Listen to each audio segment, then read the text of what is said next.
Okay, here, this one was not last term, but the term before, the previous term that I taught, 2011, which was a number of years ago. This was on the exam. And maybe it was the midterm. And you know how well they did? Very poorly. Very poorly. You know they did poorly.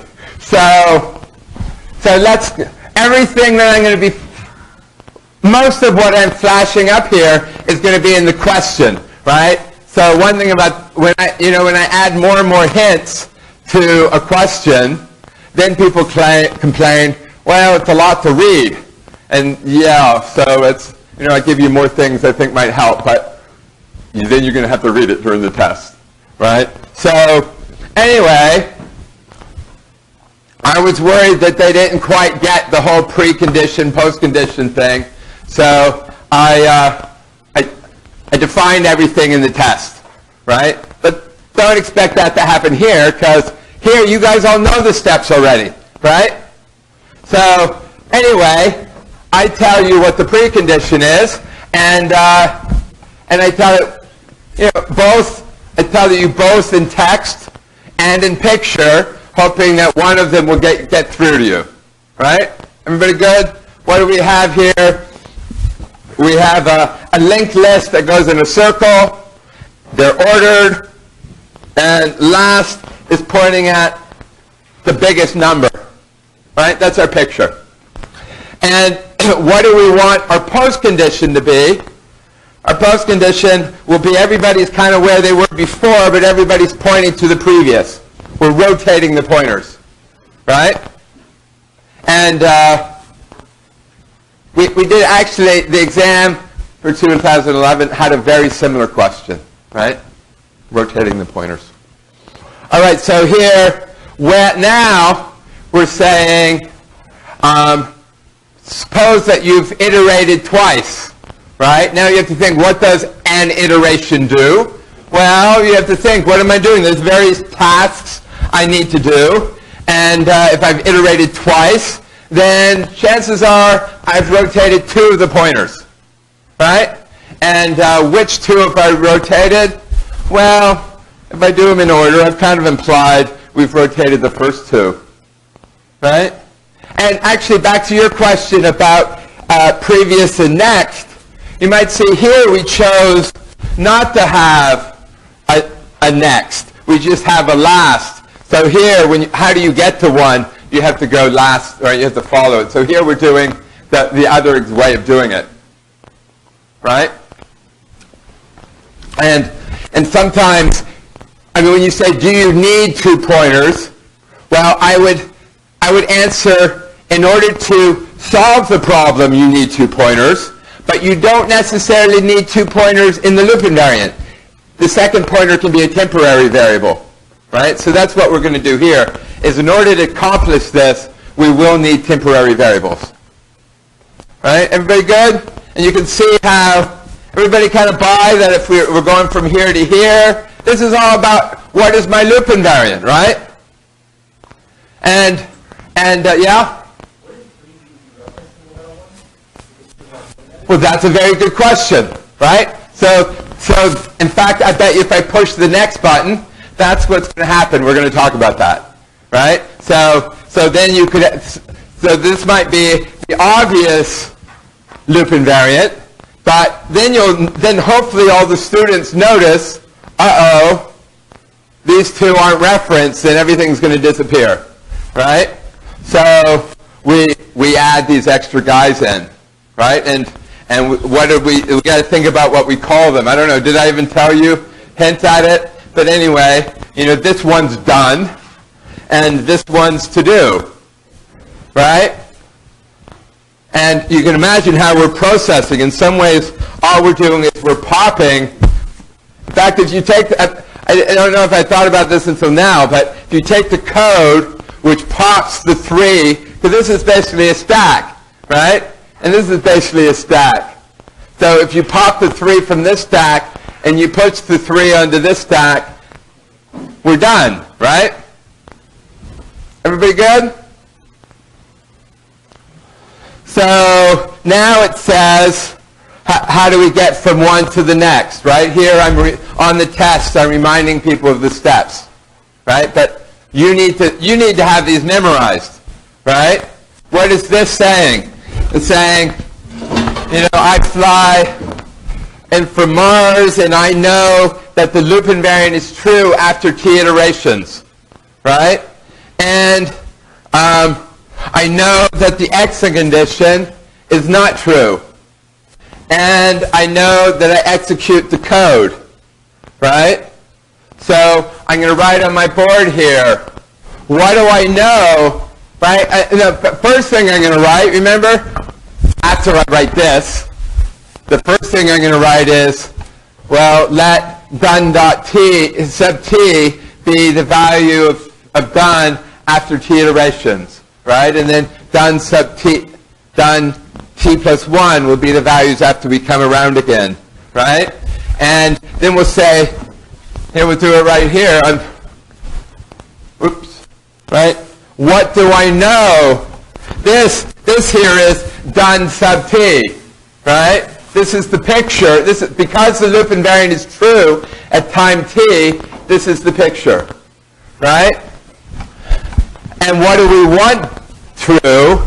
We want the loop invariant to be true after one more iteration at time t plus 1, right? So, so here we write, what do I know because of this? What do I know because of not exit? What do I know because of the code, right? And the code will say,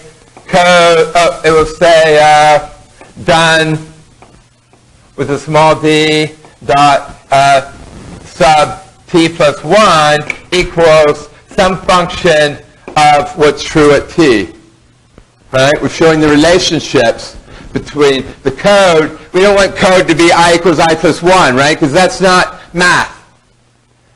That's an action. So here, this is math. It tells you the relationships between the values at time t and the values at time t plus 1, right? So now we need to fill in our code. Oops, where did it go? Oh, so here I added some extra slides again, right? Because people didn't know how to do pointers, right? So this is, you can just go through here and think about a reminder of how you do pointers, right? And the way I think about it is we'll have some, right, done, dot, next, something, right? And what does this do? It specifies some box, right? And then we have some other text. Maybe it's next, dot, next. I don't know. It specifies another box, right? And then what this code does is it takes the value out of this box and puts it in this box, right? And what's tricky is, right, people get confused because here if I say X, this is the box X, right? But its value, right, is this. And in some sense, here we don't care about the value. Here is the box Y. The Y we care about, the Y we don't care about is the value in Y that we care about, right? So the value goes from one to the other. And so let's look at a harder example, right?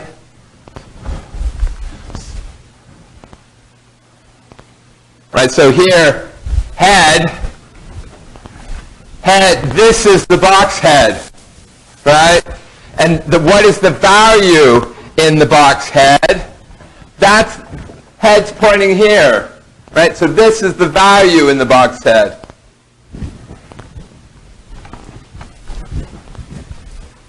And then head dot next, right? Head dot next is this box, right? This is head, then this is head dot next. And what's the value in head dot next? the value in head.next is this nil, right? So what does the code do? The code, if you say head equals head.next, all right, I guess we're going further along here. Temp.next. Where's temp.next? Right? Temp.next is this box, right? And the value in this box is this box. Is this, right? I'm partly taking out the 2011 exam that everybody failed. Right? People following what I'm doing here? Right? And so then what's the code? What does this code do? This head.next, are we taking the value from the green, which is this box, and we're putting it into this box. Anyway, that's, you can kind of go through that. All right, we're back to here. Right? So what's our code? Right? Again, we're taking, what do we want to change? Right? We want to change this value, done. We look at done, and then we look at done is pointing there, and you go through the code, and you think about how we're going to change these. Right? But should we go more on this? This isn't part of this course. Right? People kind of following what we're doing here? Going through, thinking about what this code is. Anybody, any more questions about that? Oh, let's keep going. But this all stuff I added way after to, this term, right? Working slowly to get this code to work.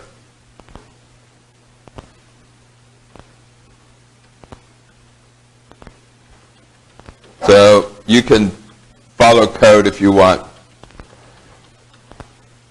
In which what we have to do next is prove that if the precondition is met and you do some initial code at the beginning, then we can establish the loop invariant.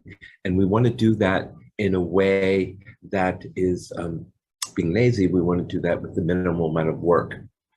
So the goal here is, this is the precondition, right? And this picture over here is the loop invariant after we look at, we've rotated two of the objects. So the question is, what does this loop invariant picture look like before we've iterated the loop at all? So here's one possibility. See, we've somehow before the loop, we rotated the first one, and we're now ready to go with the loop to rotate the second node. So that's one possibility. And then what we need is, we need to write code that will appear before the loop that will start with the precondition, and from the precondition produce this picture, establishing the loop invariant, so that we can run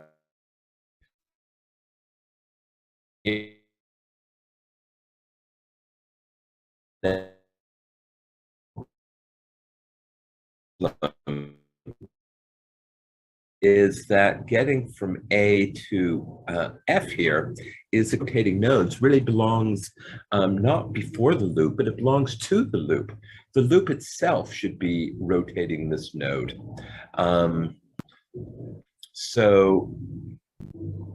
Because here it says F has already rotated one node.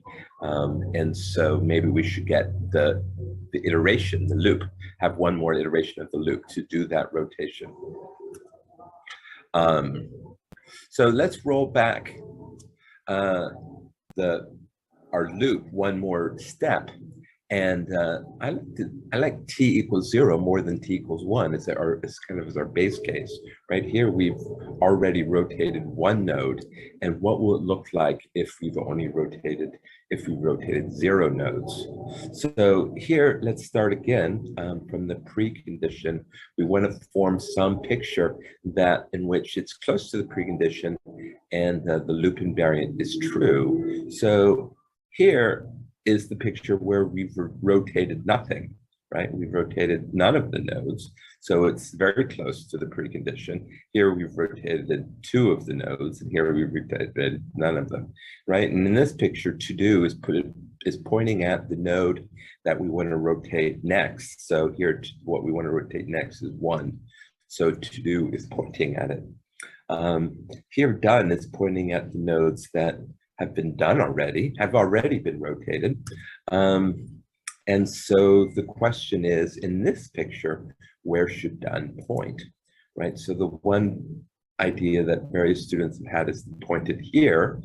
But the problem with that is that in this picture, done, the variable done is pointing at a node. So it's a type pointer to node, where in this case, last is pointing at a node. So last is a type pointer to node. So if done is pointing at last, then done would be a type pointer to node, which is the wrong data type. So this can't happen.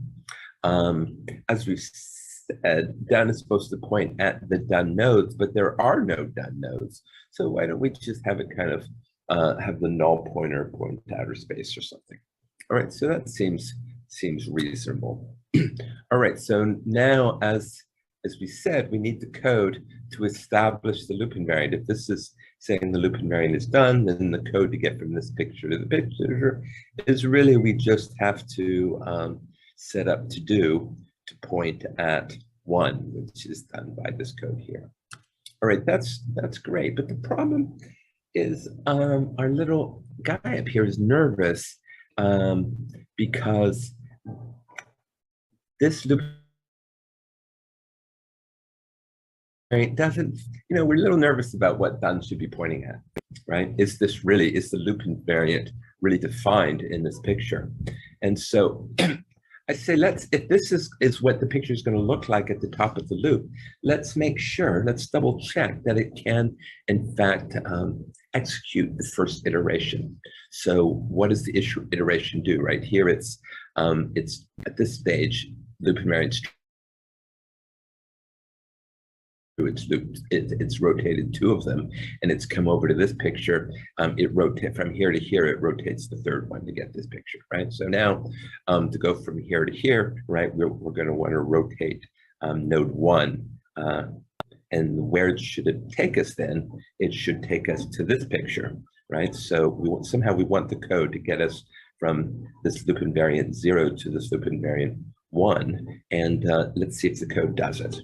Well, certainly here, what's the main concern is what done is doing, right?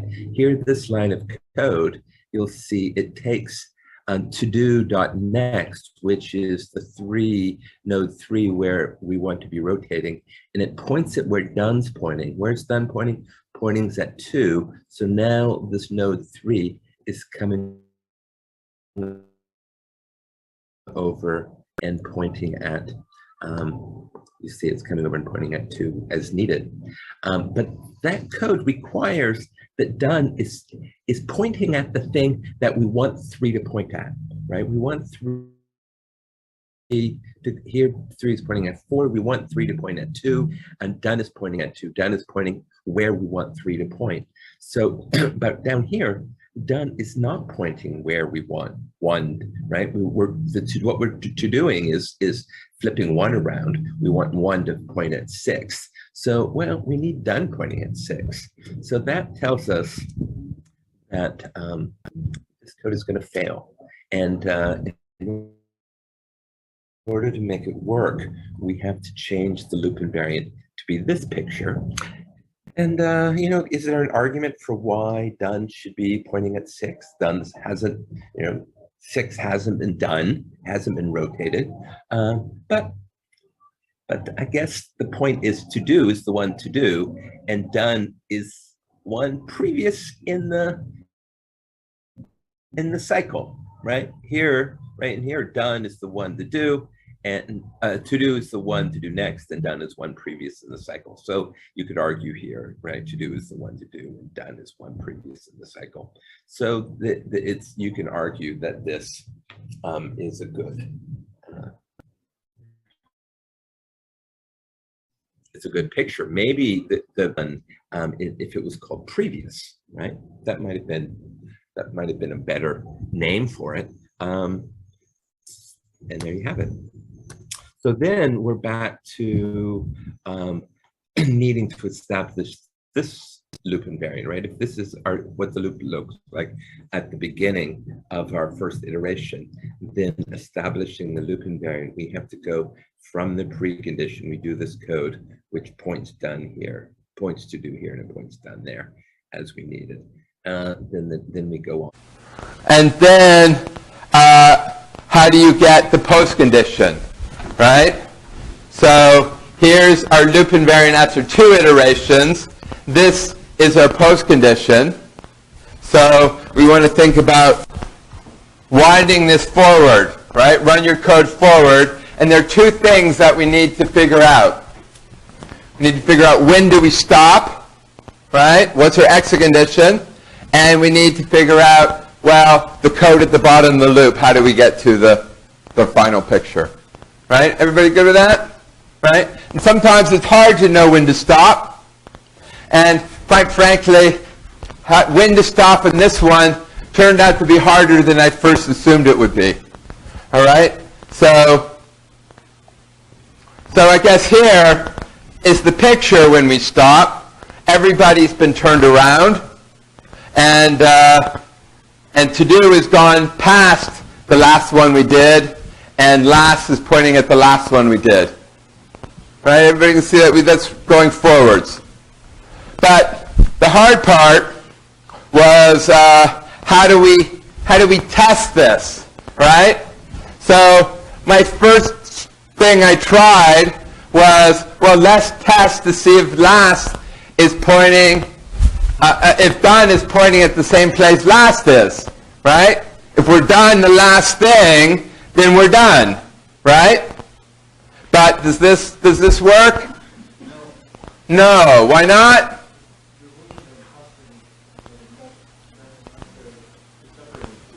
Yeah, but this is when do we stop, right? When done and last, so done and to do are here, we're not done. So we to do this, and then we're going to be like this.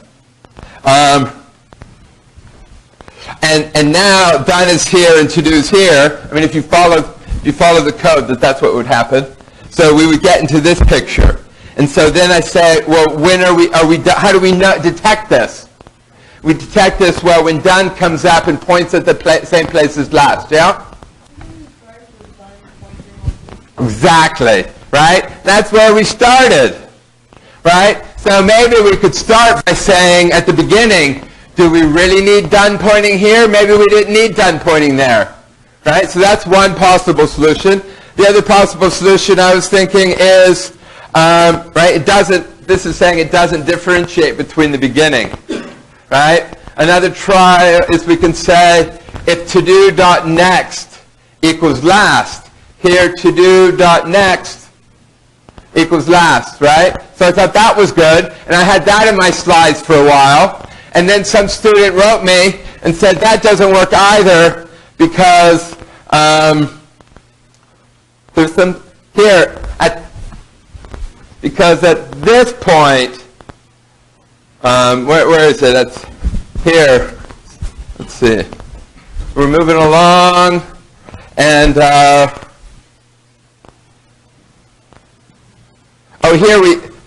this is the last. Oh, here, when it equals 5, maybe I didn't draw a picture for it because that would have required extra work. Right, but suppose here, if this is to do, then to-do.next equals last, so that kills us, right?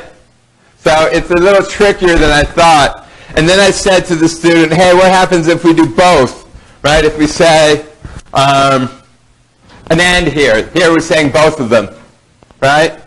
And then that works. So sometimes it's a little tricky to get the details right. Everybody kind of good with that? And then how do you get from this picture to this picture? Right? What do we have to do? There's nothing. We just have to free up these extra variables. Right? Those are our temporary variables.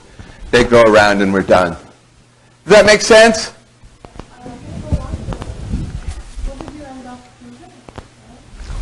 We ended up choosing an and, right?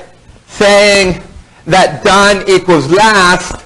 We couldn't differentiate it between the first example, right? And to-do.next equals last. We couldn't differentiate between the second last example, right? So if you put them both in, then we were hoping that that worked. What if we did last but next is not equal to to-do?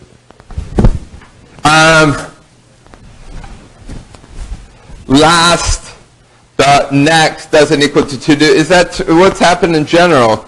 Last dot next doesn't equal to do. Yeah, I mean there's other. Yeah, that might work too. We didn't try them all. I think the point here is more than how do we solve it. The point is, hey, all this can be more complicated than we were hoping. People good with this example? So what do you want to do now? How are we doing? Do I got anything else in here? Oh, this is just all the code, and we're good. That's the end of that section of notes.